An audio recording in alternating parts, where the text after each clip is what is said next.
In 177 AD, Roman guards dragged a 15-year-old slave girl named Blandina through the Colosseum's underground tunnels. The stench of blood and animal waste filled the air. Above, 50,000 Romans screamed for entertainment. What happened to her over the next 3 days would eventually contribute to the decline of the Roman Empire. But the worst part, for 2,000 years, historians hid the truth about what captive women endured. Your textbooks show gladiator combat. Museum plaques describe spectacle. They omit the ritual preceding each game, and why archaeologists in 2019 halted a dig under the Colosseum after discovering something horrifying. By the end of this account, you'll understand 3 things history class never taught: the pre-game ritual Roman law demanded, the execution method crafted specifically for women, and the 2019 discovery revealing the full scale of the horror. Rome, 100 AD. Marble and gold masked a society built on misery. 1 out of every 3 people were slaves, about 60 million. The Colosseum held 50,000 spectators, featured 28 elevators lifting wild animals, a retractable awning, and a sophisticated drainage system for naval battles. Yet beneath the arena, dozens of holding cells mostly contained female captives, war prisoners from Germania, Britannia, and North Africa, or criminals accused of being Christian, refusing marriage, or simply caught in raids. They were about to face horrors worse than death. For decades, historians focused on gladiators, their weapons, diets, and training, while glossing over the women below, dismissing it as mere entertainment. In 1952, archaeologist Giovanni Carbonara, restoring a collapsed section of the hypogeum, the underground area, found a graffiti carved into stone. 6 Latin words. They took her screaming, "Mars, forgive us." Mars, god of war, not mercy.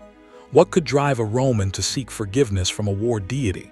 This isn't speculation. It's documented in legal records, church accounts, and eyewitness writings. Romans had a term, damnatio ad lupana, condemnation to the brothel, though the brothel was the arena itself. Female captives labeled infames by Lex Julia Divipublica lost all legal protection. The crowd knew what was coming. Vendors sold wine and dates.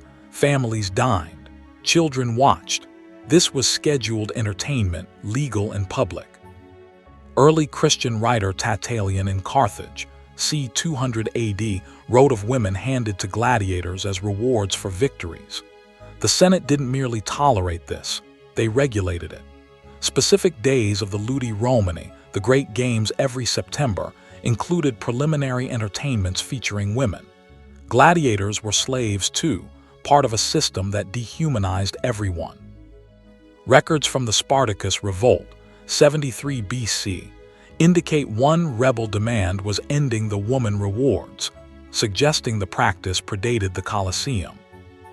Imagine the captive, chained in a cell that smelled of death, hearing the crowd roar, legally less than human, no rights, no appeal. One woman, unnamed, resisted. She injured 2 guards severely.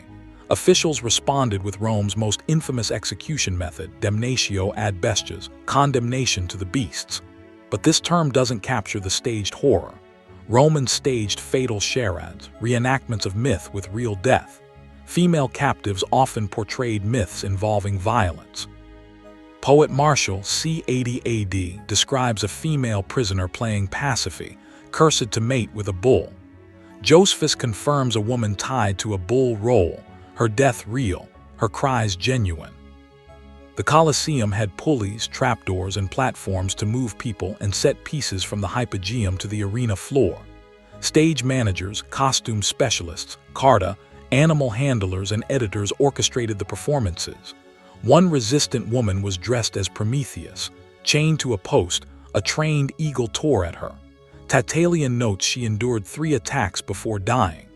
The crowd watched for hours, betting on how long she would last. Romans trained animals to prolong the spectacle. Manuals exist detailing leopard conditioning to wound but not kill immediately. This was cruelty as theater. If you're still following, you're ready to confront the darkest truths of Rome. The story continues with Blandina. On the first day, guards bound her to a post and released animals. But lions, bears, even a bull refused to attack. Roman sources confirm this sometimes happened. The crowd saw it as a divine sign. She was returned to the cells. On day 2, they attempted damnatio ad lupana. A gladiator named Marcus, himself a slave, refused to participate and was executed. 2 other gladiators followed suit. The crowd rioted. The emperor's representative intervened. On day 3, she was scourged with a flagrum, whips embedded with metal and bone, then placed in a red-hot iron chair, finally put in a net before a bull gored her to death. Blandina's defiance caused a political crisis. The games, meant to display Roman power, exposed its reliance on unwilling participants. Within 25 years, Emperor Septimius Severus issued reforms addressing arena practices. The Theodosian Code recognized damnatio ad bestias as cruel and unusual punishment and restricted female use in preliminaries. Her story spread across Christian communities, copied and translated, making her one of early Christianity's celebrated martyrs. Churches were named after her. Feast Day, June 2nd.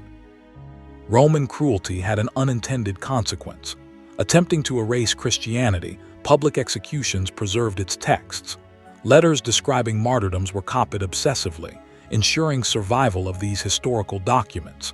By 325 AD, Constantine converted to Christianity and banned merciless games.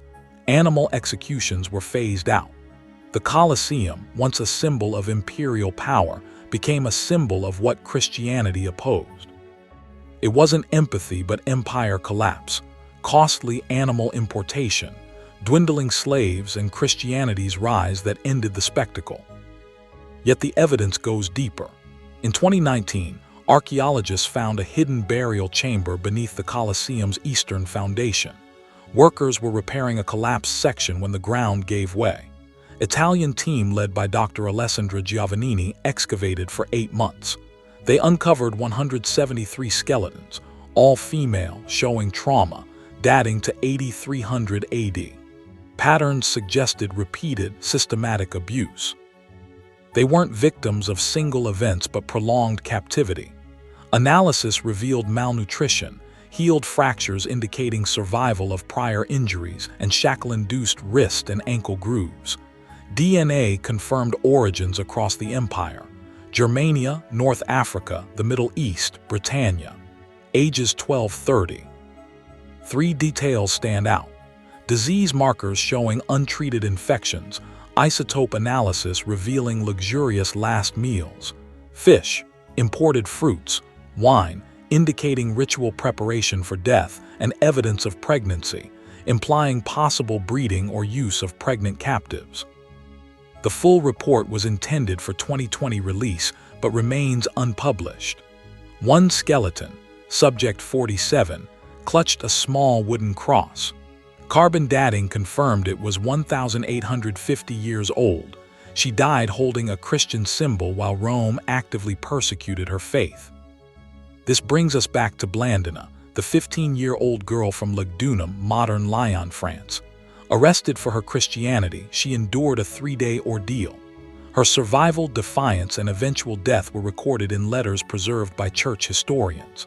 Her resistance inspired others, created chaos in the games, and forced reforms. Through her death, Christianity gained powerful propaganda. What Rome intended to erase, it preserved. The Colosseum wasn't merely an arena, it was a systematic execution facility. Female captives faced legal, scheduled, ritualized torment. Yet their suffering preserved texts that fueled the rise of Christianity. Modern UNESCO protects multiple burial sites around the Colosseum. A plaque on the eastern wall, added in 2020, commemorates the nameless victims.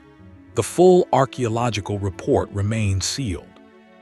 This raises a moral question. Should modern Rome, including the Catholic Church headquartered there, officially apologize?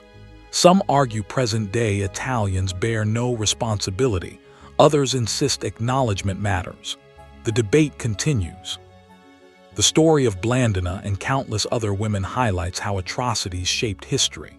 The system designed to intimidate created the very movement it sought to destroy. From 404 AD onward, gladiatorial combat was permanently banned. The deaths of 173 women in the Colosseum and the courage of martyrs like Blandina helped end an era of state-sanctioned cruelty and transform a persecuted sect into a dominant religion. Blandina's defiance and martyrdom exposed Rome's cruelty and sparked reforms. The Theodosian Code restricted the use of female captives in arena preliminaries and recognized damnatio ad bestias as cruel punishment. Her story spread across Christian communities, preserved in letters copied obsessively. In trying to intimidate, Rome had inadvertently strengthened Christianity. By 325 AD, Constantine converted, banned merciless games, and ended animal executions. The Colosseum shifted from imperial symbol to Christian reminder. The 2019 archaeological discovery revealed 173 female skeletons beneath the Colosseum, showing repeated trauma, malnutrition, shackling, and even pregnancy. Some held Christian symbols in death. DNA and isotopes confirmed origins across the empire and ritualized last meals. The evidence proves prolonged abuse and the systematic use of women in fatal performances, often as mythological reenactments. These women's suffering preserved texts that fueled Christianity's growth. Blandina, the 15-year-old from Lugdunum, became a celebrated martyr. Her courage caused chaos in the games, inspired gladiators to refuse participation, and eventually led to legal reforms. By 404 AD, gladiatorial combat was permanently banned. The deaths of these women reshaped history, transforming a persecuted faith into Europe's dominant religion. Today, UNESCO protects burial sites, and memorial plaques honor the nameless victims. The Colosseum stands not only as a monument to Roman engineering, but as a reminder of human cruelty and the unintended consequences of injustice. Blandina's story proves that even in the darkest times, defiance and faith can leave an enduring legacy. Modern Rome faces a moral question. Should it acknowledge and apologize for these atrocities? The debate continues, but the lessons remain clear. History must confront the truth, no matter how uncomfortable, to prevent repetition. The Colosseum and the stories of its victims remind us that cruelty may be systematic, but courage and resistance endure.